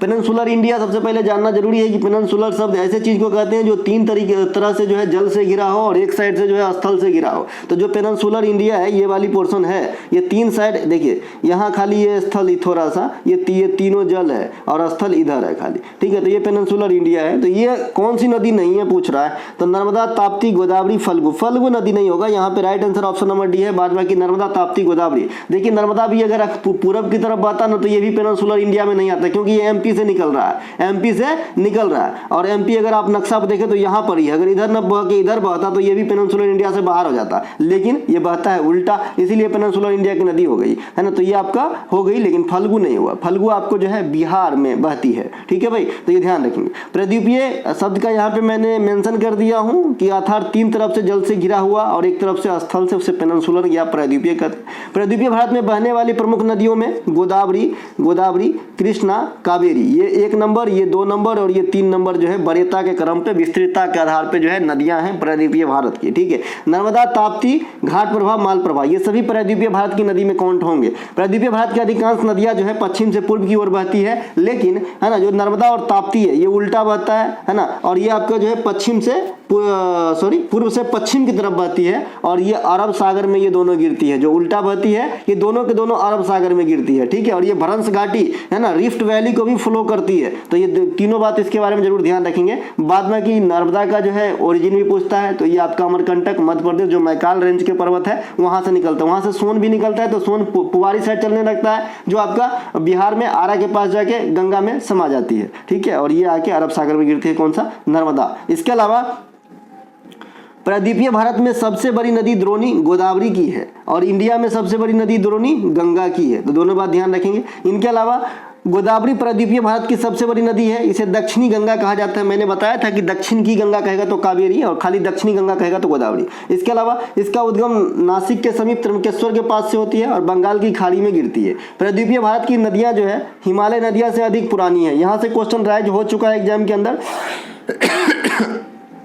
जब आपसे पूछता है कि हिमालयी नदियां और प्रायद्वीपीय भारत की नदियां में क्या फर्क होती है, तो हिमालय की जो नदियां होती है ना, इसकी स्पीड अधिक होती है। क्या होती है भाई, स्पीड जो है, स्पीड इसके अधिक होंगे स्पीड। और जो पेनिनसुलर भारत की नदियां होती है इसकी स्पीड थोड़ा कम होती है, ठीक है। इसके अलावा इसकी पानी थोड़ा साफ रहेगा पेनिनसुलर इंडिया वाले का, और हिमालय वाले का जो है, क्योंकि इसमें बहुत सारे मिनरल्स वगैरह आते हैं तो ये थोड़ा सा वो रहता है। तो ये सब थोड़ा ध्यान रखेंगे। इनके अलावा नर्मदा नदी के बारे में थोड़ा सा इंपॉर्टेंट पॉइंट है, यहाँ पे बता देते हैं। तो कहने का मतलब है कि जो पेनिनसुलर इंडिया की नदी है पुरानी है, हिमालय जो है बलित पर्वत का उदाहरण है और नवीन बलित पर्वत है। तो ये जो है यहाँ से निकलने वाली नदियाँ जो है हिमालय रेंज से वो नई कहलाएगी इसके सामने।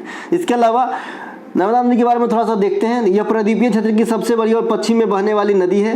बिंद उत्तर और सतपुरा रेंज दक्षिण के बीच एक भ्रंश घाटी से होकर बहती है। यह मध्य प्रदेश में अमरकंटक के पास मैकाल श्रेणी से निकलती है ना। इस नदी की प्रमुख सहायक नदियां हिरन, ओरसंग, वरना, कोलार, नर्मदा बेसिन है ना, मध्य प्रदेश, महाराष्ट्र और गुजरात के कुछ हिस्सों को कवर करता है। इसी नदी पर सरदार सरोवर परियोजना का निर्माण किया गया है। और भी ओमकारेश्वर है, इंदिरा सागर बांध है, पढ़ा चुके हैं, है ना। तो ये कौन कौन से स्टेट हुआ, ये ज्यादा इंपॉर्टेंस रखते हैं यहाँ पे। तो महाराष्ट्र है ना, महाराष्ट्र, मध्य प्रदेश, गुजरात के कुछ पार्ट को कवर करते हैं, है ना, नर्मदा नदी। तो ये सब ध्यान रखेंगे। इसके अलावा अमरकंटक से निकलती है, ये एक पॉइंट करने वाली बात है। और भ्रंश घाटी को फॉलो करती है, अरब सागर में गिरती है।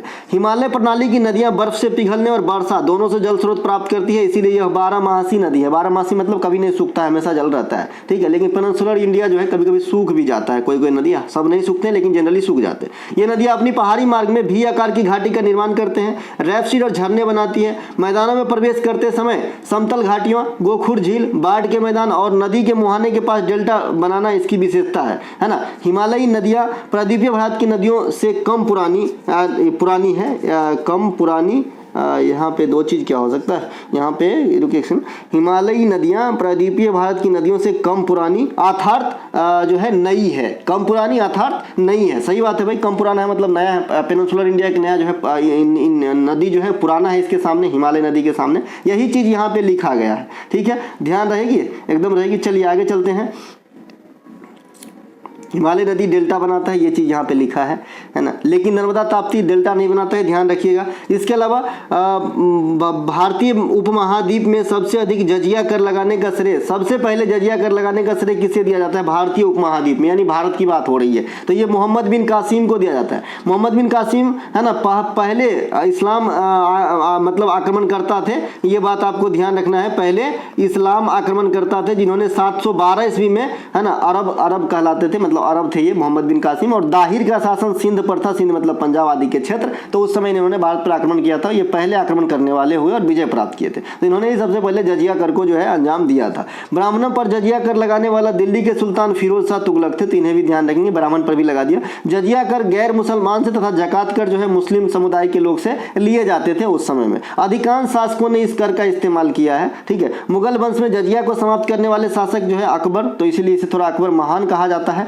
इसके अलावा जो आपका जजिया को समाप्त होने के बाद पुनः लागू कर दिया ना मुगल बादशाह, ये था भैया कौन, औरंगजेब। तो दोनों को ध्यान रखिएगा, एक बार समाप्त करता है अकबर और फिर लगा देता है औरंगजेब। औरंगजेब जो है शाहजहां के पुत्र थे, जिन्होंने अपने पिता को कहाँ कैद किए थे, आगरा में, है ना। इसके अलावा धर्मत की लड़ाई हुआ था दारा सिकोह के बीच, और एक फिर देवराय का युद्ध हुआ है ना 1659 में। तो उसमें जो है निर्णायक मोड़ लिया और औरंगजेब जो है सत्ता में आया, और दारा सिकोह जो है कहाँ गए ये मुझे आज तक पता नहीं है। इनके अलावा किस पंचवर्षीय योजना में में जनसंख्या वृद्धि पर रोक लगाना एक उद्देश्य के रूप में शामिल किया गया था। तो 9वीं पंचवर्षीय योजना में जनसंख्या वृद्धि पर रोक लगाना एक मेन पॉइंट के रूप में नोट किया गया था। 9वीं पंचवर्षीय योजना का कार्यकाल 97 से 2002 था। उस समय माननीय स्वर्गीय प्रधानमंत्री अटल बिहारी वाजपेयी साहब थे और राष्ट्रपति KR नारायणन साहब थे। ठीक है, इसके बाद जो है इन्हीं राष्ट्रपति के बाद जो है APJ अब्दुल कलाम साहब राष्ट्रपति बने थे, है ना, 2002 से 7 के बीच में, और 7 से 12 के बीच में प्रतिभा पाटिल, है ना। इसके बाद आपका प्रणब मुखर्जी आए, फिर हमारे ये अभी जो कोविंद साहब आए, और फिर अभी मुर्मू साहब आए। तो राष्ट्रपति का क्रम भी आपको याद रखना बहुत जरूरी है जी। 9वीं पंचवर्षीय योजना में कृषि एवं ग्रामीण विकास, कीमत स्थिरता के साथ समृद्धि तथा जनसंख्या वृद्धि पर रोक लगाना उद्देश्यों में शामिल किया गया था। भारत में पंचवर्षीय योजना बनाने वाली निकाय योजनाएं 1950 में समाप्त हुआ, 2015 में स्थान लिया नीति आयोग, है ना। इसके अलावा कुल 12 पंचवर्षीय योजना बनाए। इसका अंतिम पंचवर्षीय योजना 12वीं का अवधि 2012 से 2017 था, लेकिन बीच में इसको जो है समाप्त किया गया। गरीबी उन्मूलन तथा आत्मनिर्भरता के उद्देश्य के रूप में जो है 5वीं पंचवर्षीय योजना में बात को समावेशित किया गया। 1966 से 1969 तक 3 वार्षिक योजना बनाया गया, है ना, 3 वार्षिक योजना बनाया गया, जिसे योजना अवकाश का काल कहा जाता है। अर्थात इस दौरान जो है कोई भी पंचवर्षीय योजना नहीं बनाया गया। अगला है, निम्नलिखित में से कौन सा एक विषय संघ सूची की नहीं है। देखिए अपने जो है कितने प्रकार की सूची है भाई, संघ सूची, राज्य सूची, समवर्ती सूची। तो संघ सूची में कौन सा विषय नहीं है ये देखते हैं। रेलवे होगा, जन्म मरण पंजीकरण, बीमा और विदेशी मामला। ऑप्शन नंबर बी नहीं होगा जी। ऑप्शन नंबर बी जो है ये आपका समवर्ती सूची में जाएगा। ठीक है, बाद बाकी बीमा, विदेशी मामला और रेलवे ये संघ सूची की विषय है। देखिए मैं बता दूं, संघ सूची में जो है संघ कानून बनाता है, राज्य सूची में राज्य कानून बनाते हैं, लेकिन विशेष परिस्थिति में, और राज्य में राष्ट्रपति शासन लगाए तो उस समय कौन राज्य कानून बनाएगा। ठीक है, तो केंद्र का जो है हक रहता है, और समवर्ती सूची में दोनों का हक रहता है, केंद्र और राज्य का। समझ गए। तो संघ सूची में वर्तमान में 120 गो विषय है, राज्य में आपका 61 गो विषय है, और समवर्ती सूची में आपका 52 गो विषय है। ठीक है, अवशिष्ट शक्तियों का अधिकार किसमें निहित होता है, तो केंद्र में निहित होता है, और ये फैसिलिटी कहां से लिया गया है, कनाडा के संविधान से लिया गया है। अवशिष्ट शक्तियां मतलब 120, 52 और 61 इन चीजों से जो छूट गया, जो अभी तक कहीं ना कहीं शामिल नहीं है, सूचियों में नहीं रखा गया है, तो ऐसे मामले पे कानून बनाने या निर्णय लेने का अधिकार जो है केंद्र के पास सुरक्षित होगा, उसे अवशिष्ट शक्ति कहा गया। और ये प्रावधान कहां से लिया गया है, कनाडा से, है ना। इसके अलावा संघ सूची पर कौन बनाता है, कानून, ये बता ही दिया। इसमें जो कुछ विषय आता है ये कौन कौन से आता है, जैसे विदेश मामले, प्रतिरक्षा, नागरिकता, डाक संचार, युद्ध और शांति, बीमा, शेयर बाजार, रेलवे, लॉटरी, जनगणना, स्टॉक एक्सचेंज, इनकम टैक्स इत्यादि, ये सब जो है संघ सूची की विषय है। लेकिन इनकम टैक्स में थोड़ा सा यहाँ पे मैं इसे डिलीट करके दूंगा भाई, नहीं तो आप कंफ्यूज हो जाओगे, क्योंकि इनकम टैक्स में जो है जो कृषि वाली इनकम टैक्स होती है ना, कृषि से प्राप्त, ये इसमें शामिल नहीं किया जाता है। ठीक है, संघ में कृषि वाली नहीं की जाती है, बाद बाकी वाली की जाती है। समवर्ती सूची के अंतर्गत विषय में दंड, विधि विधान, शिक्षा, वन, विवाह विच्छेद, जनसंख्या नियंत्रण, परिवार नियोजन, इलेक्ट्रिसिटी, प्रशासन, जन्म मरण पंजीकरण, आर्थिक व सामाजिक योजनाएं इत्यादि को शामिल किया जाता है। राज्य सूची में आएंगे तो पुलिस, कारागार, स्थानीय स्वशासन, लोक स्वास्थ्य, बाजार एवं मंडी, कृषि आय पर मनोरंजन, कृषि पर आय, मनोरंजन, ये सब जो है शामिल किया जाता है। ठीक है, इसके अलावा मोजाम्बिक की मुद्रा क्या है, तो मेटिकल इसका नाम है भाई, वो नोटिकल भी होता है मात्रक, है ना, ये मेटिकल नाम है इसका। मोजाम्बिक की मात्रा, मोजाम्बिक की राजधानी मपूतो है, कई बार आपने अटेंड किया होगा। पोलैंड की राजधानी वार्सा है, प्रथम विश्व युद्ध आपने सुना होगा, दूसरे विश्व युद्ध में ये कारण रहा पोलैंड, और प्रथम में भी इसका नाम था। ठीक है, वर्साई की संधि हुआ था ना जी। इसके अलावा मुद्रा क्या है इसका, जलोटी, पोलैंड की। इसके अलावा यूक्रेन की मुद्रा है हिवना कार्बोनेट, इस प्रकार से, और राजधानी है इनका कीव। म्यांमार की राजधानी नेपिदा, बहुत बार पूछा जाता है, मुद्रा कियात। थाईलैंड की राजधानी तो बैकांग है, मुद्रा इसका बात है। ठीक है भाई, तो ये कुछ मुद्रा, क्योंकि आपके राज्य सरकार की जन्म में मुद्रा भी आता है। इनके अलावा हिंदू विवाह पुनर्विवाह अधिनियम 1856 के समय अंग्रेज गवर्नर कौन थे, तो उस समय जो है लॉर्ड डलहौजी थे भाई। लेकिन जब ये अमल में आया, जब ये लागू हुआ, जब ये आपका हिंदू विवाह जो अधिनियम बना, इस पे जब अमल किया गया, पारित हो गए, तो उस समय जो गवर्नर थे कैनिंग थे। तो इसमें डलहौजी और कैनिंग दोनों की जो है आप कह सकते हो कि मिली जुली प्रयास है। और इसमें जो है ईश्वर चंद्र विद्यासागर का भी अथक प्रयास रहा इन चीजों सबको लगाने में। इसके अलावा हिंदू विधवा पुनर्विवाह संघ की स्थापना 1861 में महादेव गोविंद रानाडे करते हैं, जो प्रार्थना समाज में आत्माराम पांडुरंग का साथ निभाए थे। तो ये बात भी ध्यान रखेंगे। शारदा एक्ट 1929 थी, जो बाल विवाह से संबंधित है। उस समय इरविन का शासन हुआ करता था, क्योंकि 1931 में इरविन समझौता से आप पकड़ लिए होंगे। इसके अलावा क्रिप्स मिशन प्रस्ताव के समय अंग्रेज वायसराय लिथगो थे। कैबिनेट मिशन के समय वायसराय लॉर्ड बेबल 1946 में 3 सदस्य हुआ करता था, A B Alexander, Lord Pethick Lawrence और स्टोपर्ट क्रिप्स कैबिनेट मिशन में, और ये जो है संवैधानिक ढांचा प्रदान करने के लिए आया था। तो ये बात भी आपको ध्यान रखना है। निम्नलिखित में से पंजाब में स्थित कौन सा एक कृत्रिम आर्द्र भूमि भी कहा जाता है, कंजली झील, रोपर झील, नांगल वन निवारण, हरिके बैराज। तो हरिके बैराज को जो है आपका कृत्रिम आर्द्र भूमि भी कहा जाता है, जो पंजाब में रामसर साइट है। हरिके बैराज को कृत्रिम आर्द्र भूमि कहते हैं। यहीं से जो है आपका भारत के सबसे बड़ी नहर इंदिरा गांधी नहर है ना की निकासी होती है। भारत की सबसे पहले रामसर भूमि कौन है भाई? चिल्का झील। चिल्का झील पहला रामसर, और पहला रामसर शहर अभी उदयपुर बना है। भारत में कितने रामसर साइट है वर्तमान में? 75। और सबसे अधिक रामसर साइट कहाँ का है? तो तमिलनाडु का है। बिहार का कबरतार झील, लद्दाख का सुमुश्री झील, आंध्र प्रदेश के कोलोरू झील, असम का दीपोर झील, त्रिपुरा के रुद्र सागर झील इत्यादि को जो है रामसर साइट में जगह दिया गया है। एक बार तो ये भी पूछा गया है कि ये दीपोर झील कहाँ स्थित है, तो ये आपका असम में स्थित है भाई। इसके अलावा भारत के सबसे अधिक रेल नेटवर्क उत्तर प्रदेश में है। उत्तर प्रदेश में लगभग कितने किलोमीटर रेल की लंबाई है? तो लगभग 92,000 यहाँ पे लिखेगा जी, है ना। यहाँ पे थोड़ा सा गलती हो रहा है, ठीक है, थोड़ा सा गलती हो रहा है। एग्जैक्ट ही बता देता हूँ, रुक जाइए, ध्यान देना टाइप करने वाला। हाँ भाई गलती हो जाता ना। देखिए उत्तर प्रदेश में जो है रेलवे की लंबाई वर्तमान समय तक 16,000 किलोमीटर से भी अधिक हो चुका है। तो इसे ये ध्यान रखेंगे, 16,000 मीटर से जो भी ऑप्शन आ ज़्यादा रहेगा उसको मारिएगा। देश में पहला स्थान है आपका उत्तर प्रदेश का रेल नेटवर्क के मामले में, और रेल के नेटवर्क के मामले में दुनिया में भारत का कौन सा पोजीशन है ये तो 1 लाख बार बता चुके हैं।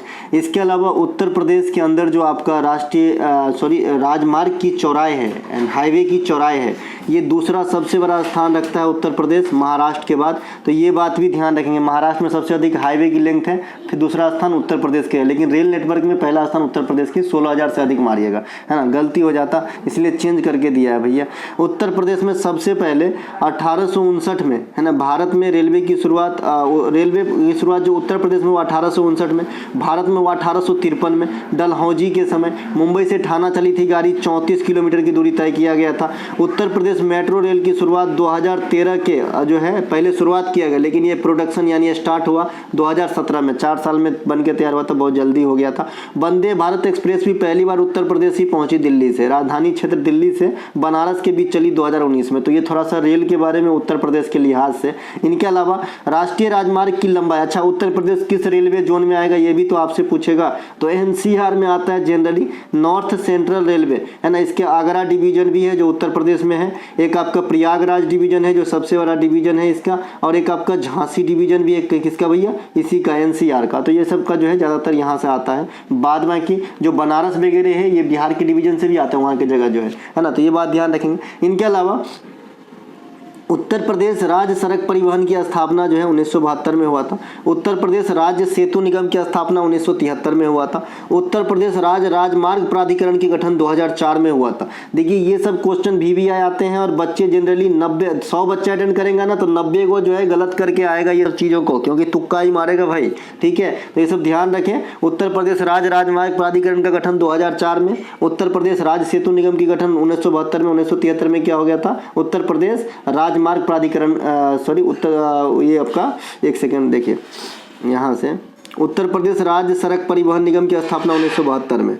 इसके अलावा उत्तर प्रदेश राज्य सेतु निगम की स्थापना 73 में, और ये जो हुआ ना राजमार्ग प्राधिकरण का गठन 2004 में। इसके अलावा मैं आपको बता दूं कि अब इंडिया में सबसे बड़े पुल जो है, ब्रिज कौन सा हो गया है? अभी आपके सामने अटल सेतु, जो मुंबई के अंदर उद्घाटन किए गए थे 12 जनवरी को, है ना, मोदी साहब के द्वारा। ये इंडिया की सबसे बड़ी ब्रिज हो गई है, साथ ही साथ समुद्र पर स्थित भी सबसे बड़ी ब्रिज है। इसके अलावा नदी पर स्थित अभी भी सबसे बड़ी ब्रिज वही है, भूपेन हजारिका ब्रिज, जो आपका ढोला सादिया ब्रिज कहलाते हैं, ठीक है। इसके अलावा भारत में नेशनल हाईवे की देखरेख जो है NHAI करता है ना, NHAI है ना, NHAI national highway authority of India करते हैं। जो राज्य के अंदर जो हाईवे होते हैं उसके राज्य हाईवे अथॉरिटी के देखरेख के अंतर्गत आता है, और जो तटवर्ती इलाके में होता है, सीमावर्ती इलाके में होता है, ये BRO करता है। BRO की स्थापना कब हुई थी आप लोग कमेंट करेंगे। ऑप्शन देता हूँ 1950, 1955, 1960, 1961 दे देता हूँ। चलिए ये 4 ऑप्शन है, बताइएगा BRO को मतलब स्थापना कब हुई थी। मिलेंगे अगले वीडियो में। जय हिंद दोस्तों। जो बच्चे PDF के लिए इच्छुक हैं, डिस्क्रिप्शन में लिंक दिया गया है, क्लिक करके आप PDF बाय कर सकते हैं। यकीन मानिए एक समोसे के दाम पे एक PDF है भैया, है ना। तो थोड़ा बहुत देख लीजिए जिनको भी चाहिए। मिलेंगे अगले वीडियो में। जय हिंद।